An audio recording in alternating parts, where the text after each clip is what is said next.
ሰላም ክቡራንን ተኸታተልቲ ኤሪትሪያን ሚድያ ኔት ኣስመራ ንሎሚ ኣብ ሃገርና ኤርትራን ዞባና ዞባ ቀርና ኣፍሪቃን ዘተኮረ ትሕዝቶ ሒዝናልኩም ቀሪብና ኣለና ንስለ ምክትታልኩም ኣቀዲምና እናመስገና ነዚ ትሕዝቶና እዚ ናብ ኩሉ ኤርትራውን ፈታዊ ኤርትራን ምእንቲ ክባጻሕ ብወገንኩም ነዛ ሃገራዊትን ካብ ኣስመራን እንፍንዋ ቻነልና ኣውራ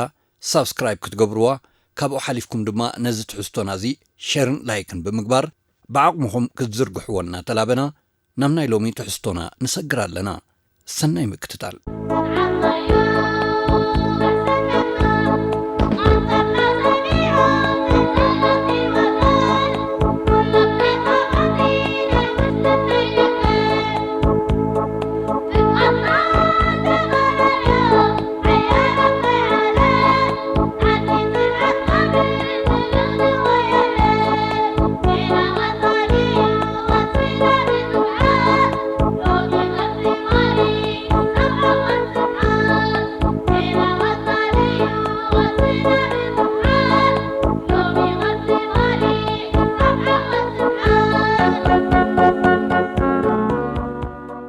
إذا النحبنلان التخرعنان هاجرنا إرترا كابشين شعتم 240 عام تمرز جمرن كسب حجي زغط الزلون كالسي كام مكياد جنا عرفتي أي رغبة تنزلا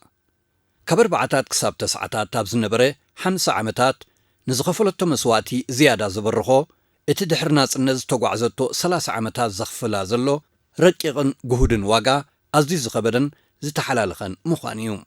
إذا بسلامان تبهاجي سنة مقباران اتفلت إيرتراغن سلمنتايا كندز أكل تصابوتات بهاجرات معراب زبز حزلو مسل نبل اتملسي أزي قليلن ردونيو اتنسات تركبولون اتركونتلن بوتا زلوون زونونون جيوبوليتيكاو استراتيجي جماجم كيح بحرن مصابو بابيل مندبن نتي تصابو ززايرو مخنيات كخون كله بتحدوغن اتقال اي مخنيات دما عقلن تعجستن متكلن توفاينتن كومون زي تتصعدنت نهز بإرترا نتي تتصابقو كم زخرورو فلوت حقيوم كبرانن تخطاتلتنا نقلسز بإرترا كابتناي كالوت هاجراز زفليون كالي نتناي تتصابقو مغنيات مخرري كنوصدو نخقلينا هاجرنا إرترا كاب قدم يخون حجي نقول عينتات بدهو نمفتاح أبرق سمركوسا التأمن هاجر بمخانا نتنم عنصاصا زقبر صاطي حيالان هاجرات بينا بزي زخون دقف نتبدوتاتن تتصابون هاجرات معراب نمبتاخ أب قرقوس زتتصمدت بمخانان ترايوم إزي ناي زي تتصعدنتن ناي زي تنبركاخنتن حلاقة إرتراوان نتاريخ بإرترا ندحري تمليسنا مسن نفتشو إزي سعب سندات تاريخن حاكمينا نركب حادي كم مفراس فدريشن كساب موداق سرعة هايل سلاسي كلته كم موداق سرعة هايل سلاسي كساب موداق سرعة درك سلسته كمودا سرعة درجنا إثيوبيا كسابزا ساعة زيا تاريخنا أبهاجرنا استفدسمن قياتاتن انت مرميرنان انت فتشنان حزب إرترا زكايدو زلو قالسي بغطتان بتزاوارن مسرق سحيالان منبارون مخانون اتتحالفن زلون تاريخ زمول الصيم نزحك زي أم خلع بب اوانو إرتروان صحفت تاريخ نزمزقبو قطمتي نزحن تطوو درفتنا نززيمو هساناتنا نززمرو تحستو قال بقال انت فتشناون ابترقتا لب إيرتراوان فللي هرمت هاجر كم زي نبرن كم زيلن زنصرلنا عبي مرتعيوم دحرنا صنت جانداويانه مس امريكان هاجرات معرابن بمتأسساريو كورشا سلطانو كدلدل توقعيزوم كاب 1997 عام تمرت كساب كل التشيح ابلعلي إيرترا زكايدو 3 متنا سفيح ورارات كم ابنت مسنت متودما حدا أمريكان هاجرات معرابن كلته ودو حبرات هاجراتن استفلالي محاوراتون 3 كوميشن 7 مسالات ودو حبرات هاجرات 4 بيت مخرج ستا ودو حبرات هاجرات 5 بارلمان هاجرات حبرات أوروبا 6 فتصام بيت مخري هاجرات أوروبا 7 حبرات أفريقيا 8 ودب إيجاد 9 تكالات معكنات زينا 10 كلاتن زتفلاليا أكلات ودب حبرات هاجراتن كالوتن بقطتا أبغوني شفرا ويان دو بمبال أنصار إرتران زنبرن ألوتاو مرقصي بتقبار الرقاقي صونوين من الوقت اتحانتي زترفتن انتنيرا دوب إرترا تحيسن سراويتن أمريحن أبلعلي إرترا ቀጥታዊ ወተሃደራዊ ምትእትታው ምፍጻም ጥራያ ነይራ እቲ ካልእ ግን ኩሉ በዘን ሃገራትን ትካላት ውድብ ሕብራት ሃገራትን ማሕውራተንን ምስ ማዕከናት ዜናን ኣብ ልዕሊ ኤርትራ ፈጺሞንኦን ገናውን እቲ ተጻብኦ ይቕጽልኦን ኣለዋ ንጃንዳ ወያነ በጽዋር ብቁጠባ ብዲፕሎማሲ ብፖለቲካ ብሰብኣዊ ረድኤት ብስነ ኣእምራዊ ኩናት ብመገዲ መራኸቢ ብዙሓን ብዝተሰርሐ ፕሮፓጋንዳዊ ድራማ ብቐጥታ ክደጋገፍኦ እንከለዋ በንጻሩ ኣብ ልዕሊ ኤርትራ በብእዋኑ ብዘመሓላለፍዎ ፖለቲካዊ ዲፕሎማስያዊ ቁጠባዊ ወተሃደራዊ ካልእ ዓይነታት እገዳን ንኤርትራ ንምንብርካኽ እንታይ ዘይፈሓሩ ኩሉ ግን ኮንቱ ኮይኑ ምስ ሰብኣዊ መሰላት ብዝተኣሳሰር ክንደይ ናይ ፈጠራ ክሲ ኣብ ልዕሊ ኤርትራ ዘይተመዝገበን ዘይተባህለን 2,000 ሰራዊት ኤርትራ ኣብ ሶማል ኣትዩ ይዋጋእ ከም ዘሎ ተረጋጊጹ እናተባህለ ክንደይ ዘይተፈብረኸን ክንደይ እገዳ ኣብ ልዕልዛ ንጽህቲ ሃገርና ዘይተፈጸመን ሃገራት ምስ ኤርትራ ዝኾነ ዓይነት ቁጠባዊ ንግዳዊ ፖለቲካውን ዲፕሎማስያውን ስምምዕ ንኸይፍጽማ ክንደይ ማሕለኻታት ዘይተዘርግሐን ዘይተገብረለንን ኤርትራውያን መንእስያት ሃገሮምን ህዝቦምን ንድሕሪት ገዲፎም ንኽስደዱ እንታይ ሜላታት ዘይተጠቕሙን እንታይ ዓይነታት መስድዕን መወናወንን ዘይነዝሑን ነቲ ብኹናት ዘይረኸብዎ ብመገዲ ስምምዕ ኣልጀርስ ንዝተመሓላለፈ ብኮሚሽን ዶብ ኤርትራን ኢትዮጵያን ንዝተወሰነ ዶብ ኤርትራ ብንጹር ዘግሃደ ብይን ብምጥምዛዝን ከም ዘይትግበር ብዓብዩ ድማ ከም ዝስረዝ ንምግባሩን እንታይ ውዲት ዘይተፋሕሰ ብሃገራት ምዕራብን ኣሜሪካን በቲ ንኤርትራ ብቁጠባ ንምሕናቓ ኣይ ኩናታይ ሰላም ሃዋህው ብምፍጣር ንኤርትራ ካብ ካርታ ቀርኒ ኣፍሪቃ ደምሲስካ ኣብ ትሕቲ ጃንዳ ወያነ እትምራሕን እትምእዘዝን ንምግባራ ዘካየድዎ ዝተፈላለየ ከንቱ ጻዕሪ ብኾንቱ ተራቢሑ ኣብ 2018 ምስ ተገብረ ሓድሽ ስምምዕ ሰላም ኤርትራን ኢትዮጵያን ኮንቱነቱ ምስ ተረጋገጸ እንሆ ካብቲ ዓመት እቲ ማለት ካብ 2018 ክሳብ ሕጂ 2023 እውን ንኤርትራ ብዝተፈላለየ ስውሩን ሕሱሩን ውዲት ንምንብርካኻ ዝተፋሕሰ ተንኰል ፍጹም ክሰምረሎም ኣይከኣለን ኣብዚ እውን 1 ኣሜሪካ ምስ ጃንዳ ወያነ 2 ሃገራት ምዕራብ ምስ ጃንዳ ወያነ 3 ውድብ ሕቡራት ሃገራት ምስ ጃንዳ ወያነ 4 ባይቶ ጸጥታ ምስ ጃንዳ ወያነ 5 ፓርላማ ኣውሮጳዊ ሕብረት ምስ ጃንዳ ወያነ 6 ቤት ምኽሪ ሕብረት ኣውሮጳ ምስ ጃንዳ ወያነ 7 ኮሚሽን ሰብኣዊ መሰላት ውድብ ሕቡራት ሃገራት ምስ ጃንዳ ወያነ 8 ትካል ውድብ ሕቡራት ሃገራት ምስ ጃንዳ ወያነ 9 ማዕከናት ዜና ሃገራት ምዕራብ ከም ሲኤንኤን ቢቢሲ ኣልጀዚራ ወዘተ ወዘተ ኢድን ጓንትን ብምዃን ብዝፈጠርዎ ሕብረት ኣብ ዞባ ቀርኒ ኣፍሪቃ ብመገዲ ጭፍራ ወያነ ንስርዓት ኢትዮጵያ ደምሲስካ ኣብ ተመሳሳለ እዋን ድማ ንመንግስቲ ኤርትራ ኣረማሲስካ ብመገዲ ዛ ጭፍራ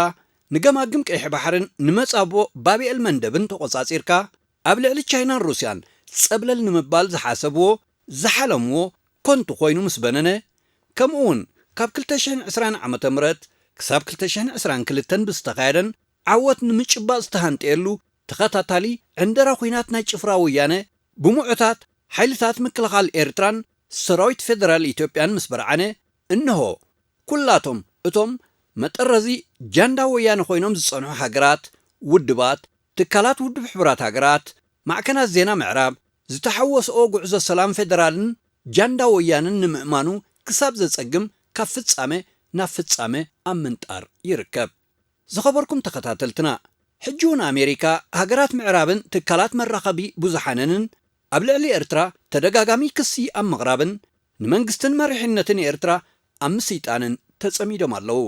እዚ ሓዳስ ዓመት 2023 ካብ እትፍልም ክሳብ ሕጂ ጥራይ ንምጽብጻቡ ዘጸግም ክሲ ብመገዲ ምዕራባውያን ሚድያታትን ውልቀ ሰባትን ኣብ ልዕሊ ኤርትራ ከም ማይ ይዘንብ ኣሎ ኩሉ ግን ናይ ኮንቱ ኮይኑ ከምቲ ማይ ዘይብሉ ግመ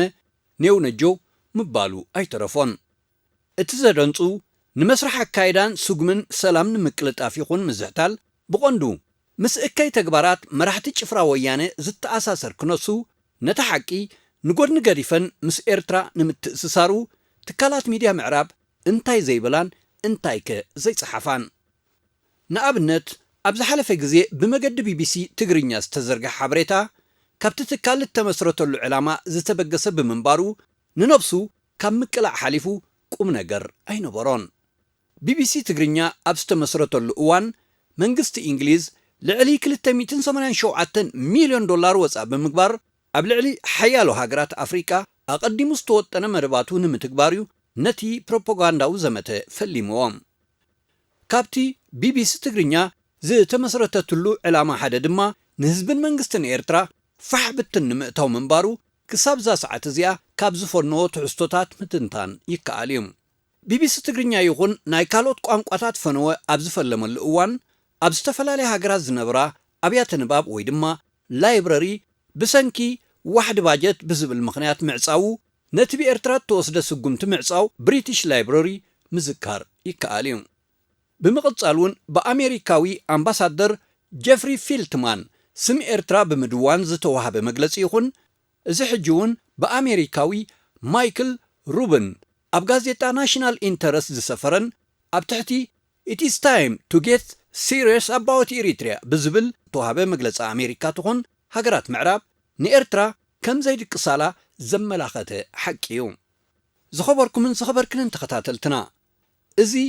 ማይክል ሩብን ብዝብል ዝፍለጥ ኣሜሪካዊ ፕሮፌሰር ሓደ ካብቶም በብእዋኑ ኣብ መራኸቢ ብዙሓን ሃገራት ምዕራብን ኣሜሪካን እናቐረቡ ንኣባላት ፓርላማ ኣሜሪካን ምዕራብን ሓሳባት ብምልጋስ ከም ኤርትራን ዝኣመሰለ ሃገራትን መንግስትን ነስማትን ፀለሎን እናቐብኡ ዶላራት ዝግሕጡ ብጻዕዳ ማለሊት ዝፍለጡ ሰባት እዮም። ኣብ 1971 ዓ.ም ከም እተወልደ ዝንገረሉ ፕሮፌሰር ማይክል ሩብን ኣብ ኣሜሪካ ኣብ ዝርከብ ኢንተርፕራይዝ ኢንስቲትዩት ብደረጃ ፕሮፌሰር ዘገልግል ኮይኑ ክሳብ ሕጂ ስም ሃገራት ዘሰይጥን ሓያሎ መጻሕፍቲ ጽሒፉሎም። ብፍላይ ንኢራንን ማእከላይ ምብራቕን ብዝምልከት ዝጸሓፎ መጻሕፍቲ ነተን ሃገራት ኣብ ከቢድ ጸገማት ዘውደቐ እዩ። ጃንዳ ወያነ ምስ ፌደራል ኣብ ዘካይዶ ዝነበረ ናይ ዕንደራ ኹናት ማይክል ሩብን መንግስቲ ኣሜሪካ ንጃንዳ ወያነ ብጸረ ድሮን መከላኸሊ ኣጽዋር ይኹን ካልእ ዘመናዊ ወተሃደራዊ ዕጥቂ ክድግፎን ከተዕጥቆን ኣለዋ ብምባል ብቐጻሊ ይጽሕፍ ብምንባሩ ኣብ እዋኑ ብዝተፈላለዩ ኢትዮጵያውያን ኣፍሪቃውያንን ኣፍቀርቲ ሰላም ኣሜሪካውያንን ከይተረፈ ተቃውሞ ዘጋጠሞ ሰብ እዩ ማይክል ሩብን። እዚ ሰይጣናዊ ሰብ እዚ ንፖለቲካ ኢራን ናብ ዝሕጂ በፂሕዎ ዘሎ ደረጃ ከም ዝወርድን ነቲ ግርጭት ዘጓሃረን መንግስቲ ኣሜሪካን ኢራንን ብሰይጣናዊ መነፅር ከም ዝጠማመቱ ዝገበረ ምዃኑ ድማ ብዝያዳ እዩ ዝፍለጠሉ። እዚ እምበኣር ሎሚ ኣንፈቱ ካብ ኢራን ናብ ኤርትራ ብምቕያር ኣሜሪካ ኣብ ዞባ ቀርኒ ኣፍሪቃ ፍሉይ ኣተሓሕዛ ክትገብር ኣለዋ ኣብ ዝብል ጎስጓስ ተጸሚዱ ዝርከብ። ንጽሑፋት ማይክል ሩብን ኣዳቂቕካ ምስ እትፍትሾ ፈትዩ ይኮነን ከምዚ ዝብል ዘሎ ነቲ ብመገዲ ጃንዳ ወያነ ንስርዓት ኢትዮጵያ ደምሲሱ ንኤርትራን መንግስታን ኣንበርኪኹ ንዝጸንሑ ሕልምታቱ ምጭባጥ ብዘይምኽኣሉ ጥራዩ ሓንሳብ ከም ሰብ ካልእ ግዜ ድማ ከም ፈጣሪ እናኾነ ዝገለባበጥ ዘሎ ዕሱብ ኣሜሪካዊ ማይክል ሩብን መንግስቲ ኤርትራ ዝተነጥቀሉ መሰረት ህዝቢ ኤርትራ ምዃኑ ፍጹም ዝተረድኦ ይመስልን። ኣካይዳ መንግስቲ ኤርትራ ኣብ ዝሑል ይኹን ኣብ ውዑይ ብኢድን ብመንካን ዘይምዃኑ እውን ፍጹም ኣይተሰወጦን። ህዝብን መንግስትን ኤርትራ ንዝሓለፈ 30 ዓመታት ኣብ ትሕቲ ከቢድ እገዳ ዝተጓዕዝዎ መገድን ካብኡ ንምውፅኡ ዘትረርዎ ሓድነትን ብድሕሪ ዝተረኽበ ንቕሓትን ሎሚ ንሃገራት ዞባ ቀርኒ ኣፍሪቃ ኣብነታዊ ትምህርቲ እናኾነ ይመጽእ ብምህላው ኣሰንቢድዎ ኣሎ ንማይክል ሩብን። እዚ ኣካይዳ ድማ ብቐጥታ ይኹን ብተዘዋዋሪ ንሕልምታት ሃገራት ምዕራብ ይኹን ኣሜሪካ ጥራዩ ዘትርፍ ምዃኑ ዘሻቕሎ ማይክል ሩብን ኣሜሪካ ብዘይ እገዳ ካልእ ከቢድ ስጉምቲ ኣብ ልዕሊ ኤርትራ ንኽትወስድ እዩ ዘጎሳጉስ ዘሎ። ኤርትራ ልክዕ ከም ኢራን ክትሕመስ ኣለዋ ዝዓይነቱ መትከል ሒዝዩ ሓሳባቱ ኣብ ጽሑፉን ኣስተምህሩኡን ብቐጻሊ ዘስፍር ዘሎ። ኣሜሪካ ወተሃደራዊ ሓይሊ ተጠቒማ ንዞባ ቀርኒ ኣፍሪቃ ኣብ ትሕቲ ምቁፅጻራ ንምእታው ብመገዲ ወደባት በርበራ ይኹን ካልኦት ናይ ዞባ ቀርኒ ኣፍሪቃ ሃገራት ጂኦግራፍያዊ ምንጭታት ተጠቒማ ድሌታ ኣብ ምርግጋጽ ኣብ ዋጋ ዕዳጋ ክትኣቱ የብላን ብምባልካ ንሓሳባቱ የስምረሎም። መንግስቲ ኤርትራ ግን ካብ ኣርባዓታት ጀሚሩ ኤርትራ ንዝተጓዕዘትሉ ታሪኻዊ መድረኽ ብዝግባእ እናተንተነ ከከም መድረኹን ኣካይድኡን ኣተሓሕዝኡን እናገምገመ ኤርትራዊ ምስሊ እናተሓዘ ዝተጓዕዘ እምበር ከምቶም ኣብ ካልኦት ሃገራት ዝፈልጥዎምን ዝለመድዎምን ብዶላርን ብወርቅን ዝጥበርን ዝድለልን መንግስቲ ይኮነን። ደም ረሃፀይ ንዓኺ ኩለንተናይ ንሃገረይ እናበለ ምስ ህዝቡ ዝዝምር ዓመት መፀ 20 ሰነ ሰማዕታቱን እናዘከረ ቃል ኪዳኑን እናሓደሰ ዝውንጨፍ ህዝባዊ መንግስቲ እዩ መንግስቲ ኤርትራ። ኪንዮ ማዕዶም ኣብ ትሕቲ ጽላል ናይ ጋርሳ ሓየት ኣለው ኣሳርፋሬ ኣንበሳ ወናን መትከል ትዕግስቲ ነቕነቕ ኣቢሉ መንግስቲ ሰላም ኣማቲ ኪንዮ ስግር ኣብ ትሕቲ ጽላል ናይ ጋርሳ ሓየት ኣለው ኣሳርፋሬ ኣንበሳ ወናን መትከል ትዕግስቲ ነቕነቕ ኣቢሉ መንግስቲ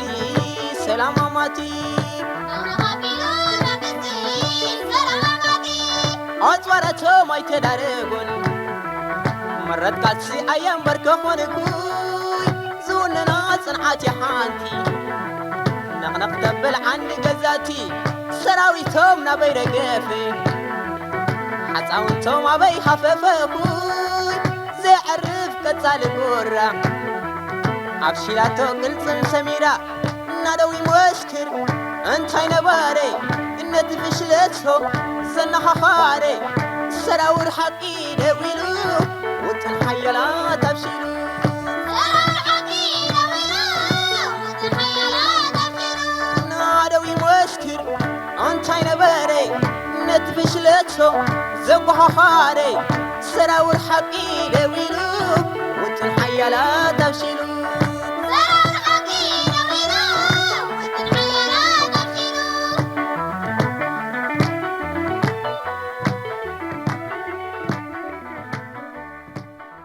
كبراتن كبرانن تخاتلتنا كابز بمقصال اسك نتي مايكل روبن ابتا غازيتا ناشنال انترست كابز سفرو نطبطات نافلطو غلخنا كافلكم اب امريكا زحتم ز ناشنال انترست بزبل مصوع زفلت غازيتا ني ارترا بزملكت بزحفر مغدي اب غصاتو بمغدي مايكل روبن صحف زرغيحلو ازي بروفيسور مايكل روبن نمبغس صحفو بريزيدنت أمريكا جو بايدن أبت مخفت وعلا أمريكان مرحت هاجرات أفريكان نستطقمال حرقيو دقيموهم أمريكا أفريكا بروه مسايين خهلوا كسريح نزبل مايكل روبن بمقصال نبوتسوانا غانا كينيا موروكو ناميبيا سوماليلاند دوب أفريكا قال كاب ديمقراسيوان هاجرات النابلة بمصبصاب نناي صباح حلمتاتو كم مسارحي نخدقم اللهم زرزيروهم اللهم اتزاقرم مايكل روبن ابتاز صحفة ورقات سم إرترا نلعلي 40 شمون تنجزي دقاقيمو أغميتو اللهم ازي نربحة أمريكا دويل اللخو زبلن بناشنال انترست زفلت غازيتان أبلعلي إرتران بريزدنتون بحاسوز زتوقوبئة نمن بابو يترف نمسمعو زحفر حبريتا أو سي اللهم It is time to get serious about إريتريا مالت اوانو أبلعلي إرترا عتبنا زحاتتيو أبتحت زبلار استي بسفحو بمايكل روبن زتدالو صحف كمتي أقدمنا زقمتنايو نإرتران بريزدنتان بحصو زونجلن زسيتنن كوينو حيالو مرحة أمريكا بزعبا أفريكا يمدرو يجدرو يفكرون تخوناقن كسابزا ساعت زيا كندتي زبلوون ززاربوون أي تكبروون أي كالوسوون بمبال نزفلمو صحفو أمريكا أبستفلالي بوتاتات نزفت صمتون زعوتتون بوليتيكاون اتفتات بمزكارن بمزرزارن ون بزح حساباتي زغرب مايكل روبن بريزيدنت بايدن كمتيب كالوت بوتاتات زغبرو زلو أب أفريكا جن أي جدن بمبالون يوكسيوم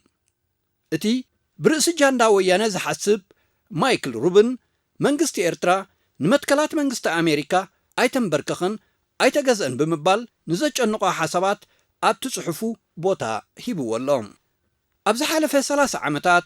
أم مبرق أفريكا إرترا نربحة منغست أمريكا دواي بلتن ني أمريكان ناي صدتان كالاتكالات أبستفلالي اوانات أبلعلي إرترا زبقصوون ني إرترا نمخصاص يخون نمقصع التطقملو كايدا فرا كم زي ترخبون كم مزغقارن مقلاسن أي تقطبن مايكل روبن እቲ ጽሑፍ ንኤርትራ ብቐጥታን ብተዘዋዋርን መገዲ ብኸመይ ሰላማን ዝረጎ ዝብል መበገሲ ሓሳባት ከም ዘለዎ ካብ ዘለዓሎምን ዘበገሶምን ሓሳባትን ነጥብታትን ምግምጋም ይከኣል እዩ። ማይክል ሩብን ልክዕ ከምቶም ካልኦት ብሳምቡ ጭፍራ ወያነ ዘተንፍሱ ደገፍቲ ወያነ ኣብ ኤርትራ ብኸመይ ዕግርግር ምፍጣር ይከኣል ዝብል ሓሳቡ ዝያዳ ኩሉ ከም ዘተሓሳስቦ ኣብ ጽሑፉ ዝሰፈረ ሓሳባት ምግምጋም ጥራይ ዘይኮነ ነፂልካ ንምውፅእ እውን ኣይከብድን። ክቡር ፕሬዚደንት ኢሳያስ ንሰላም ዞባ ቀርኒ ኣፍሪቃ ካብ መትከላዊ ኣጠማምታ ኤርትራ ተበጊሱ ኣብ ስራሕ ንዘረጋገጹ ሓቂ ኤርትራ ንመትከላት ኤርትራ ንመትከላት ኣሜሪካ ኣይኽበረትን ብምባል ንኣካይዳ ህዝብን መንግስትን ኤርትራ የናሹም። እቲ ጋዜጣ ኣብ ዝሓለፈ 3 ዕቁዳት ኣሜሪካ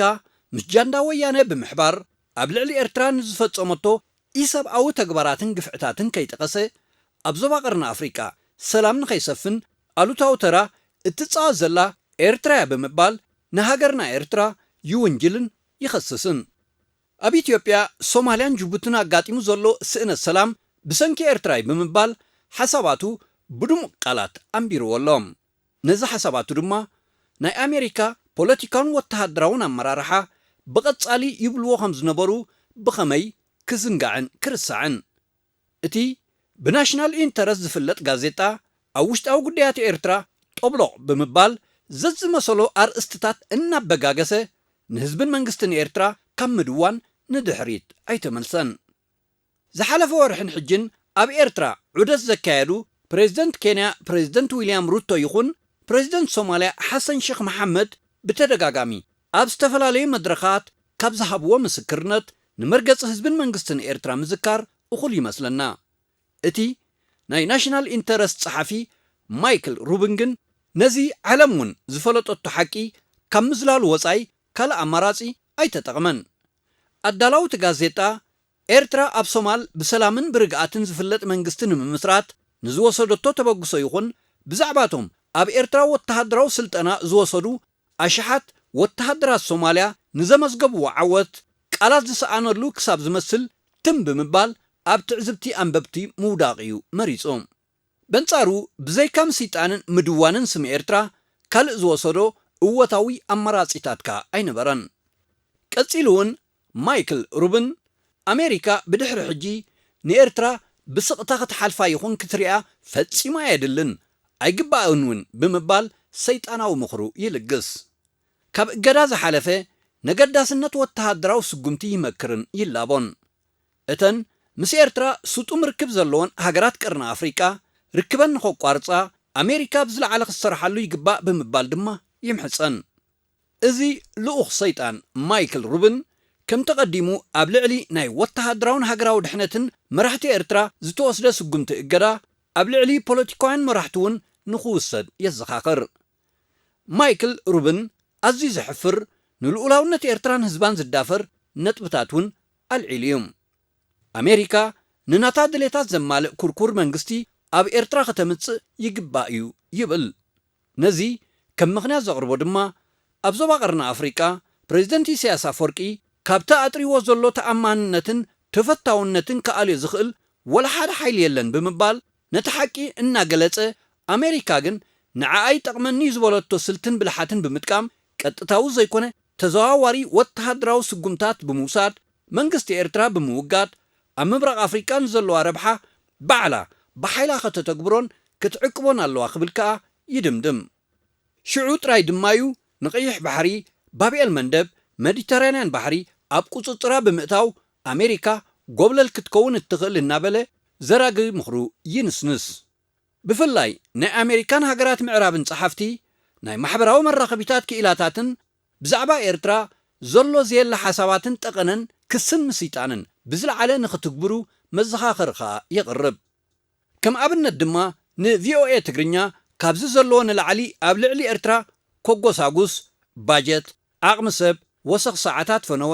ክግበረሉ ይግባእ ብምባል ኣብ ፕሮፓጋንዳዊ ስራሓት ዝያዳ ንጥፈት ከም ዘድሊ የዘኻኽር። ኣሜሪካ ንወደብን መዕርፎ ነፈርትን በርበራ ብዝግባእ ብምጥቃም ነገዳስነት ወደብ ዓሰብ ብነበረያ ነበረ ምድምሳሱ ይከኣል እዩ ብምባል እውን ይሙግት እዩ ማይክል ሩብን። صحافي قديات وصا أمريكا أنتوني بلينكن أبتقدمو استطقسي هاجرات مس إيرتران زلوان دبلوماسياو ركبات نخو قوارصا حيال دبلوماسياو سراح كاكايدون يصوعيوم كبران تقتاتلتنا ازي بمايكل روبنز غربت صحوف بزيكا صحافن مسيهتن كان مغيار بزحالفه ولا حان تحدش حبريتا يخون تحستو يبلون كالوت أقدمهم كبلون أزيمون كدقاقمو زصنحو صحوفيهم بوغنا كبور بريزدنت هاجر إيرترا أتو إسياس أفوركي نعامة خلتشحن عسران سلستن بزملكت نزم حلالفو ملأختي يوهانا دقيمنا بمنبابينا تحستونا كنزازمو قال بريزدنت كتسيلة أنبوبالكم ملأختي بريزدنت إسياس أفوركي بمغنيات حدش عامت كلتشحن عسران سلستن عامته كلتشحن عسران كلتن لبدا كوفيد 19 بتزامادي زف زبللا كوانتا تبهلت زتفلالي ባህርያዊ ሓደጋታት ዝሃወፃ ዓመት እያ ነይራ ዝያዳ ካብ ለበዳን ባህርያዊ ሓደጋታትን ግን ጎይቶት ሎርድስ ግዝኣት ጫካ ንዝሓልቕ ዘሎ እንኮ ቀፅራዊ ዕንደረኦም ኢንፊጅን ንምንሳዕ ዘካይድዎ ናይ ከንቱ ህቀናታት ዘኸትሎ ዘሎ ድሕነታውን ቁጠባውን ነውፅዩ ሕላገታ ኣብ ጎደቦና ብተመሳሳሊ ቅኒት በንጻር ዝበለ ኣጀንዳታቶም ቅሉላው ንምንቋት ዘካይድዎ ሸርሓዊ ምትእትታዋት ዛይድዩም ሂስተርያ ቅርሕንታዊ ተጸበኦም አንጻር ኤርትራኻ ይዓርጋሎም ኣብ ውሽጢ ከምዚ ዝበለ ዓለማውን ዞባውን ሃገራውን ኩነት ህዝቢ ኤርትራ ኣብ ውሽጥን ወፃን ንቕሓቱን ጽንዓቱን ስጡም መሳርዑን ደራሪዑ ዘሕብን መኸተ ኣመስኪሩሎም ኣብ ሕቑፊ ህዝቡ ዝመውቕ ሓይልታት ምክልኻል ኤርትራኻ ዛጊት ንቐንጠብጠብ ወራር ተደናደንትን ዓንደርትን ዝእድብ ቅያስ ርሒታት ፀረ መጥቃዕቲ ኣመስኪሩሎም ሓበነይ ደረት የብሉን 2023 ብተዛማዲ ንዓብለልትን ሓንከርትን ዕንደራታት ኮነ ናይ መጋበሪኦም ሸርሕታት ዝዕገስ ስለ ዘይመስል ልዕሊ ኩልኻ ልምዓታዊ ቡድሆናውን ከዓቢ ስለ ዝኾነ ከይተዛነና ንዝሓየለ መኸተ ኣብ ነካይዶ ምድላዋት ዓወት ኣብ ጎኒ ፍትሓውን ናፃን ሕርያናዩ ርሑስ ሓድሽ ዓመትን በዓላትን ሓበንን ክብርን ንሰማዕታትና ዓወትና ሓፋሽ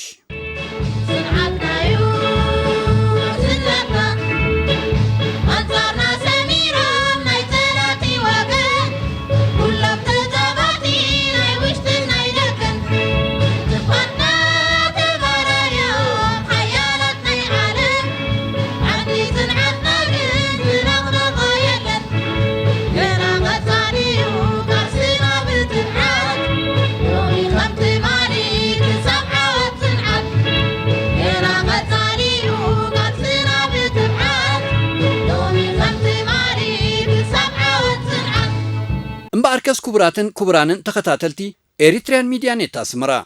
نلومي أدالينا لكم زنبرنا تحستو أبزي فتسيمنا يلنا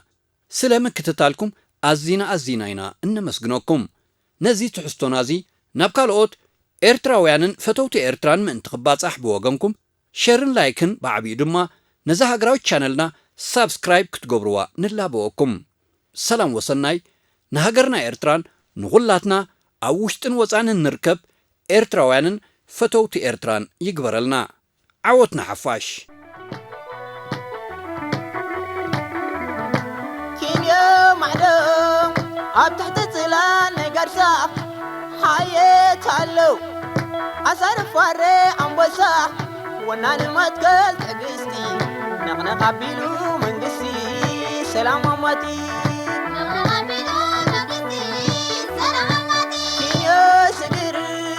عب تحت طلال نقرصا حياة علو أصار فاري عمبسا ونان المتقل تقستي نغنق عبيلو منقسي سلام أمتي أطورتو ما يتدارقون مرات قاتسي أيام بركخون كوي زوننا صنعاتي حانتي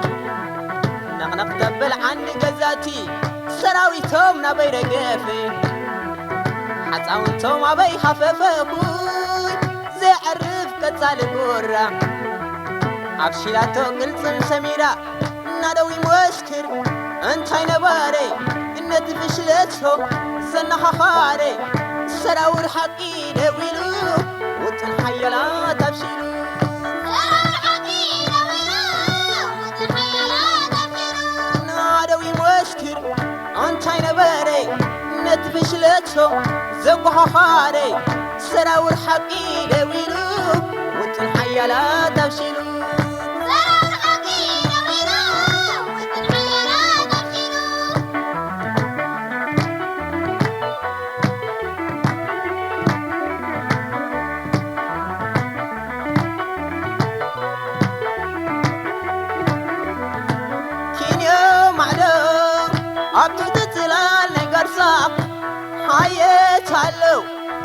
أصارف وري أنبزا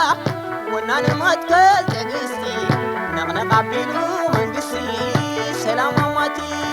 نغنق عبينو منقسي سلام ماتي يا سجر أبتو تتلال نقرسا هاي تعلو أصارف وري أنبزا ونانا ماتكال تقسي نغنق عبينو منقسي سلام ماتي حلم ليتهم كان بنيني سلم كابوت هيا كدنوي هاي تسعرين صنعتنا كله تقاهيدو عب مستيرو لملم عدي هيا عليني تحبسي هيا زلاليكوي تحبني بتزي دافر بدو حيلو مرور زحدر نادوي مسكر انتي نباري نتفشلتهم زنها خاري سراور حقي دويلو وتنحيلا تبشيلو سراور حقي دويلو وتنحيلا تبشيلو نادوي مسكر انتي نباري نتفشلتهم زنها خاري سراور حقي دويلو وتنحيلا تبشيلو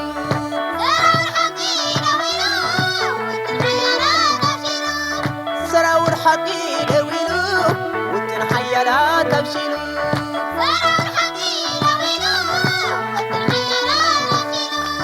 سراور حقي دويلو وتنحيلا تبشيلو